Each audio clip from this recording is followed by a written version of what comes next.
કચ્છ જિલ્લામાં ભારે પવન ફૂંકાયો। 3 દિવસથી કચ્છ જિલ્લામાં સતત ભારે પવન ફૂંકાઈ રહ્યો છે।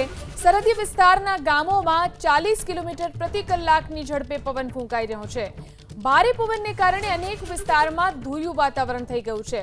ભારે પવનને કારણે કેટલાક ગામોમાં વીજ પુરવઠો પણ ખોરવાયો છે। તો કચ્છમાં સતત 3 દિવસથી ભારે પવન ફૂંકાઈ રહ્યો છે। જે રીતે સરહદીય વિસ્તારના ગામોમાં 40 કિલોમીટર પ્રતિ કલાકની ઝડપે પવન ફૂંકાઈ રહ્યો છે, જેના કારણે અનેક વિસ્તારમાં ધૂળિયું વાતાવરણ થઈ ગયું છે। ભારે પવનને કારણે કેટલાક ગામોમાં વીજ પુરવઠો પણ ખોરવાયો છે। 3 દિવસથી કચ્છમાં ભારે પવન ફૂંકાઈ રહ્યો છે। 40 કિલોમીટર પ્રતિ કલાકની ઝડપે પવન ફૂંકાઈ રહ્યો છે। તો કચ્છમાં સતત 3 દિવસથી ભારે પવન ફૂંકાઈ રહ્યો છે। જે રીતે સરહદીય વિસ્તારના ગામોમાં 40 કિલોમીટર પ્રતિ કલાકની ઝડપે પવન ફૂંકાઈ રહ્યો છે, જેના કારણે અનેક વિસ્તારમાં ધૂળિયું વાતાવરણ થઈ ગયું છે। ભારે પવનને કારણે કેટલાક ગામોમાં વીજ પુરવઠો પણ ખોરવાયો છે। 3 દિવસથી કચ્છમાં ભારે પવન ફૂંકાઈ રહ્યો છે।